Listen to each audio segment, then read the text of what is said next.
Hello everyone, আজকে তোমাদের জন্য একটা রেস্টুরেন্টের রিভিউ নিয়ে আসলাম। এই রেস্টুরেন্টের নাম হচ্ছে বোহো। এটা একটা থাই কুইজিন রেস্টুরেন্ট। এটা বনানী 11-তে অবস্থিত। তো সেদিন আমরা 4 জন কলিগ মিলে গেলাম খেতে এখানে। তো তোমরা অ্যাম্বিয়েন্সটা দেখতেই পাচ্ছ, খুবই কজি এবং ডেকোরেশনটাও যথেষ্ট ইউনিক। তো আমরা কথা বলতে বলতে কিছু আইটেম অর্ডার করে ফেললাম। প্রথমেই ছিল একটা সি ফুড স্পেশাল ফ্রাইড রাইসটাতে যথেষ্ট সি ফুড ছিল, বেশ মজার ছিল। চিকেনের একটা সালাদ নিয়েছিলাম। এরপর ছিল বিফের একটা গ্রেভি আইটেম, যেটাতে কোকোনাট মিল্ক দেওয়া ছিল, এটাও বেশ মজার ছিল। আর একটা সি ফুডের আরেকটা আইটেম ছিল, যেটা কোকোনাটের ভিতরে রান্না করা ছিল। তো প্রতিটা আইটেমই বেশ মজার ছিল। আমরা 4 জন কলিগ শেয়ার করে মজা করে খাচ্ছিলাম। তো খেতে খেতে আমরা বলছিলাম যে খাবারগুলো খুবই মজা, এবং আমরা প্ল্যান করছিলাম যে এরপর ফ্যামিলি নিয়ে আমরা এখানে আসবো।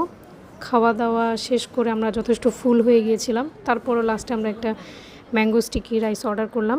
এটা বেশ মজার ছিল। ওরা সবাই বলছিল যে অন্য কোথাও এত মজার ওরা খায় নাই। তো আমিও প্ল্যান করছিলাম নেক্সট ফ্যামিলি নিয়ে যাব। হোপ তোমরাও সময় পেলে এখানে গিয়ে একদিন খেয়ে আসবে। Bye bye.